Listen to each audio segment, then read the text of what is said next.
Hey everyone, welcome back to another lovely sunny day in central Ontario. That's where I reside here in the semi-northern areas of Ontario, but don't worry about it. Today I have been working on the Tiburon, trying to get rid of a squeak that's going on in the brakes. I'll show you that in a second, but first I just wanted to say that I was able to sell some more stuff from the Infinity. The steering wheel is gone, and so is the clock spring, along with the turn signal, and those stocks are now gone. So that's great. Another little bit of money in the budget, a little bit of space cleared out on my table over there. And I don't know, I wasn't really thinking about focusing on the Infinity today. I just wanted to get this thing fixed on the Tiburon because it's a pain in the butt. Anytime I'm turning in a parking lot or something, it is just this wretched squeak. And I'll explain why in a second. But first, once again, today I didn't think I'd be getting much done because I just got my second COVID shot yesterday. And from experiences that I've known, like my wife, for example, she was in pain for several days. But so far for me, it's been pretty decent. Like I have some discomfort, but I'm feeling okay. So that's why I figured it was fine to keep working on stuff. But let's go. Let's get into these breaks. So here is the Tiburon in its jack stand glory. That center jack isn't really doing much, it's just there for added protection. I don't want the car to fall and then get damaged. I'm not actually under it, but at the same time I don't like damaging stuff for no reason. So here's what's going on that has caused me to take apart the brakes. For, I believe this side, this is the third time that these have been apart. So yeah, I mean, I'm getting good at taking apart the brakes in this car. However, here is why. Basically what's happening is when I'm turning and going backwards, it lets off a loud squeak, like a metal on metal sound, and I've determined that it's coming from this side of the car. Now let me show you something. There's a little bit of missing metal there, and that is actually my own doing.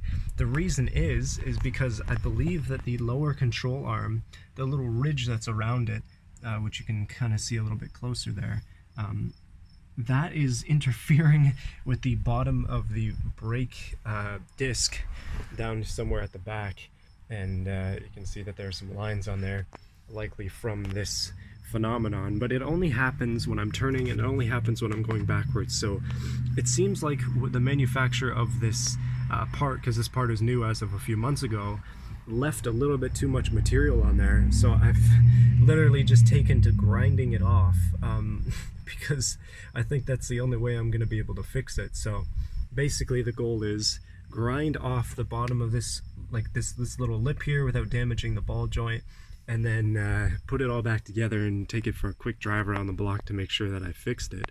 But like, this issue doesn't happen when the car is going straight. So essentially what happens is, as the wheel turns, which you can see it's currently turned, just to give me easier access to this side, the wheel also cambers in a certain way. I'll show you on the other side.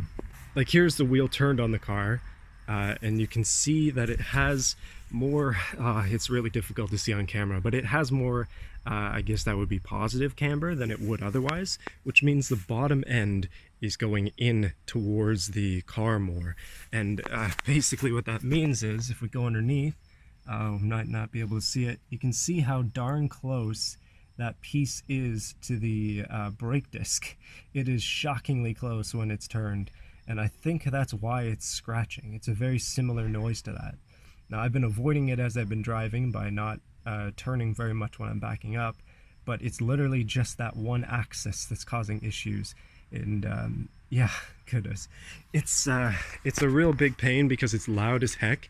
So if I'm in like a, I don't know, a grocery store parking lot or something, I turn back out of the parking spot, everybody looks over because there's just this hideous metal sound. So it's embarrassing, and I'd like to fix it. Yeah, and the car still looks like this.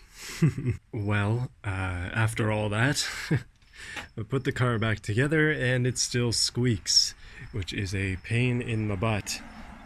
It's less, it is a lot less, but it's still something going on. I'm not sure if it's this side now or if it's the other side that needs work, but like, I put it all back together nicely, the brakes still work just fine, but it still squeaks. So I don't know what I'm gonna do.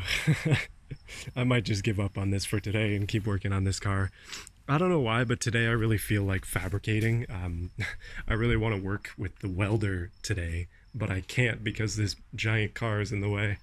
Well, I mean, I could, I guess, and just have to cover this with a blanket or something. I just don't want to ignite my workspace. Also, there's no real room to weld on the ground, which is kind of what I need, but anyway. Such a pain in the butt. That's okay though. I'm still thinking about that go-kart project. I don't know why, but that's kind of what I want to do at the moment. But for now, I guess I'll get back to this. So after running inside and, well, kind of giving up on the Tiburon a little bit, I've been just not feeling the greatest. So I decided that I'd have a little bit of fun and try and work on this Honda, and also my go-kart build, because I really should be outside.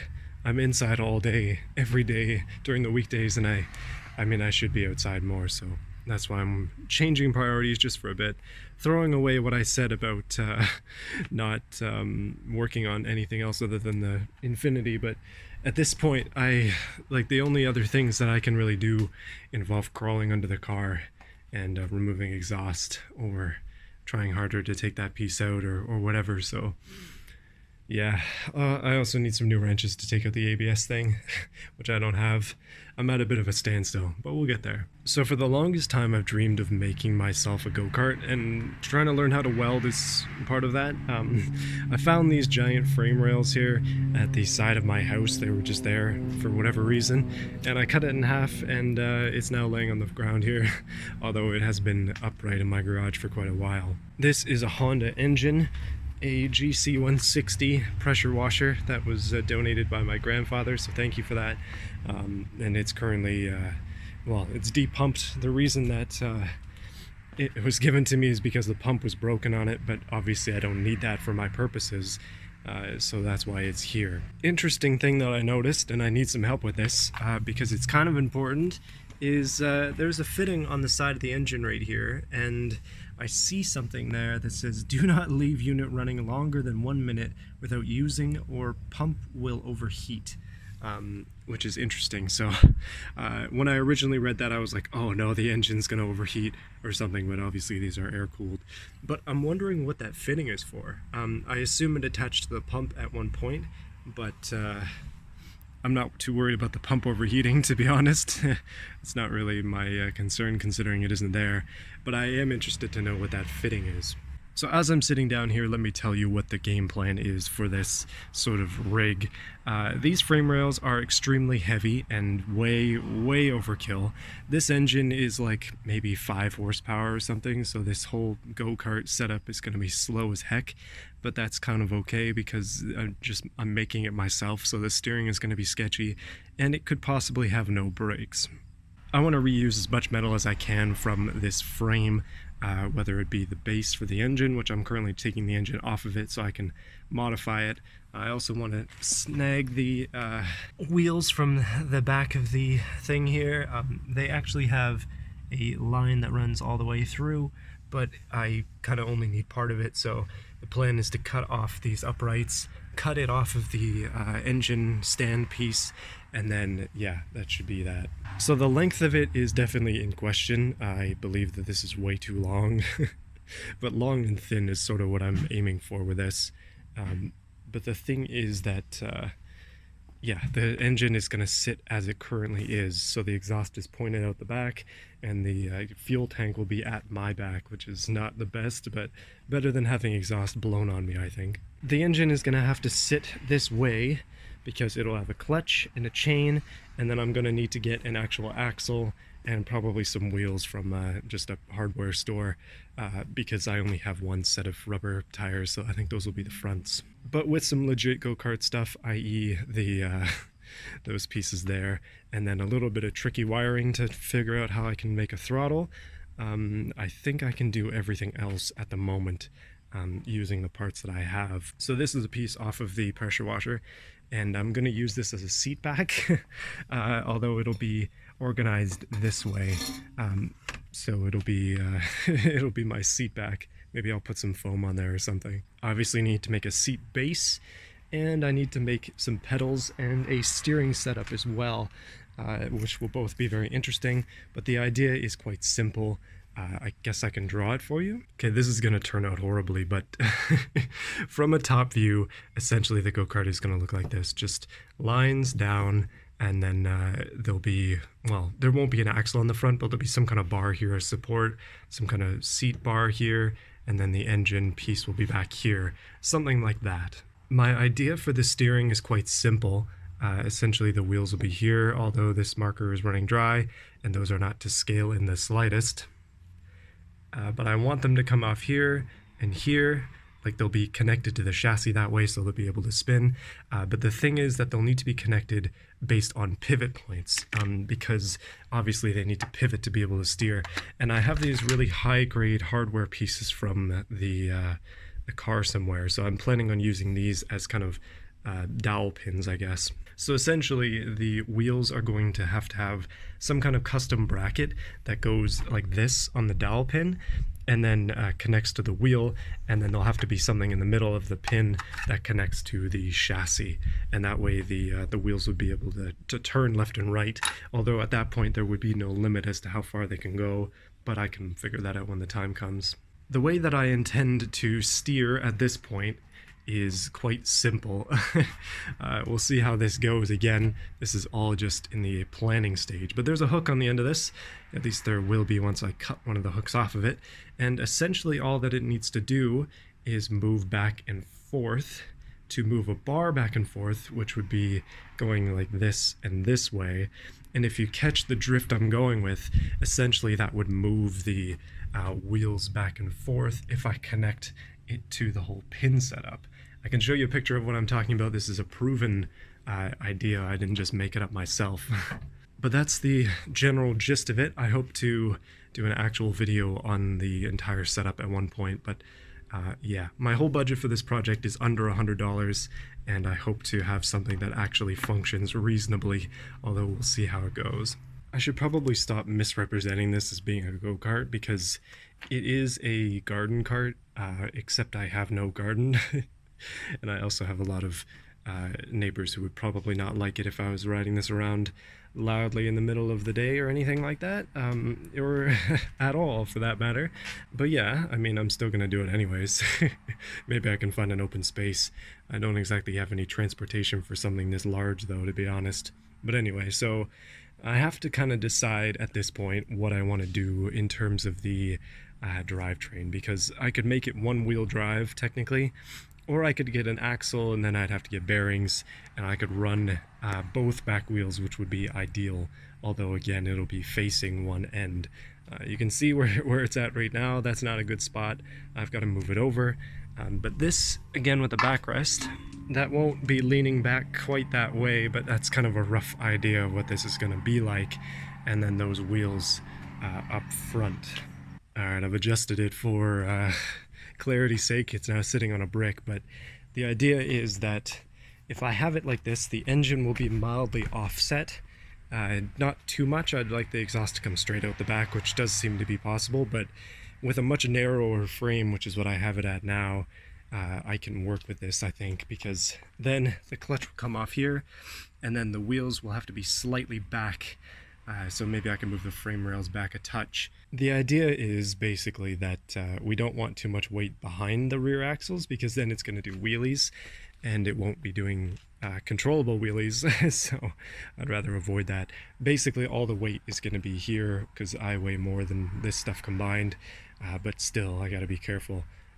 So the back wheels have to go behind this setup, even just a little bit. Even if it just hangs off right at the back there, I can get some bearings and the axle and stuff and bolt that on. The actual sprocket is going to be weird because it's not going to be very long. I suspect that this whole setup will sit off the ground maybe like this much, which is approximately 10 centimeters or so.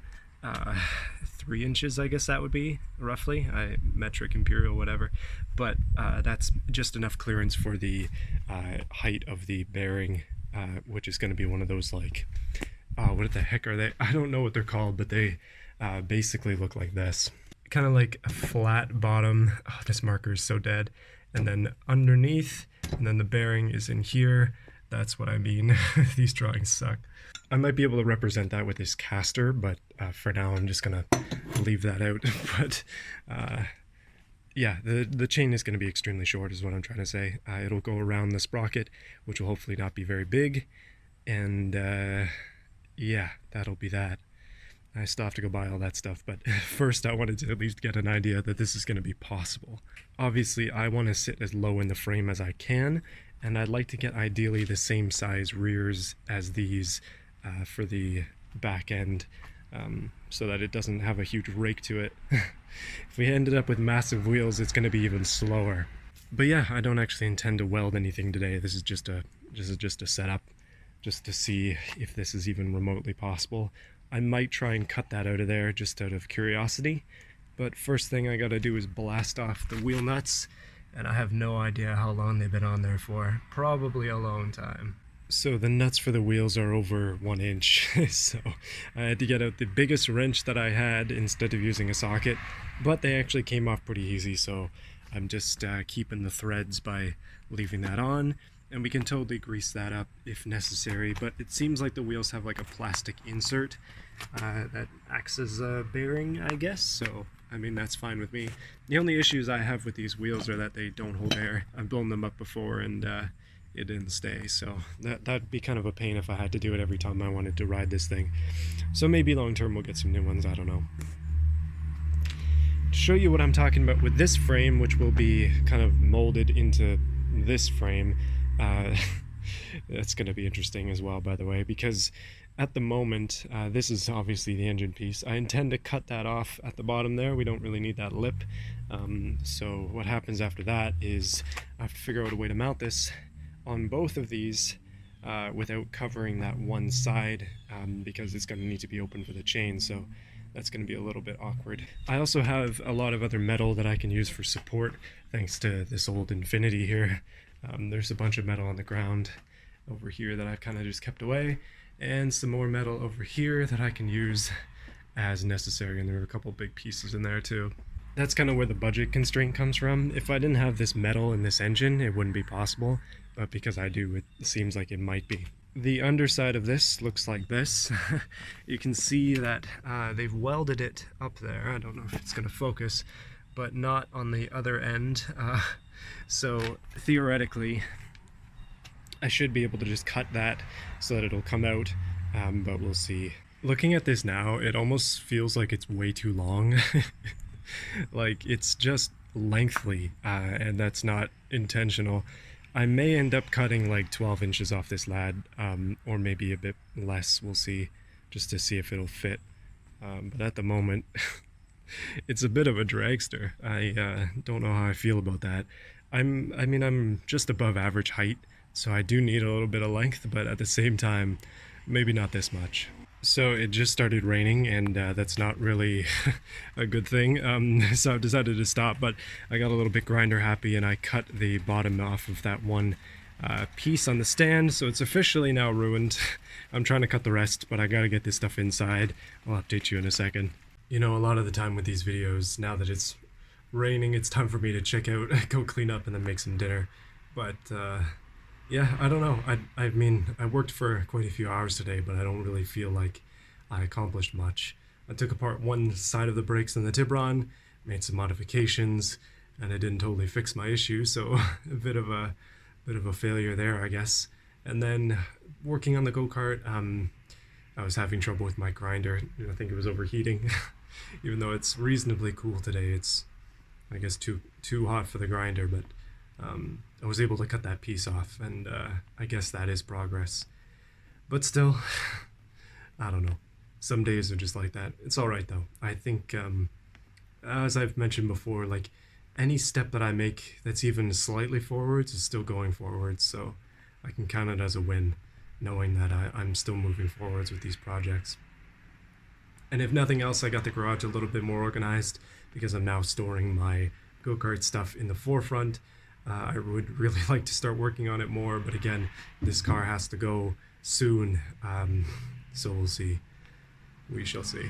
I need to run to the store at some point, Gotta go get an engine hoist somewhere, and then I gotta get some more tools as well to get that ABS off, and we'll be off to the races, I think. More work done, more work to do. I'll see you again next time.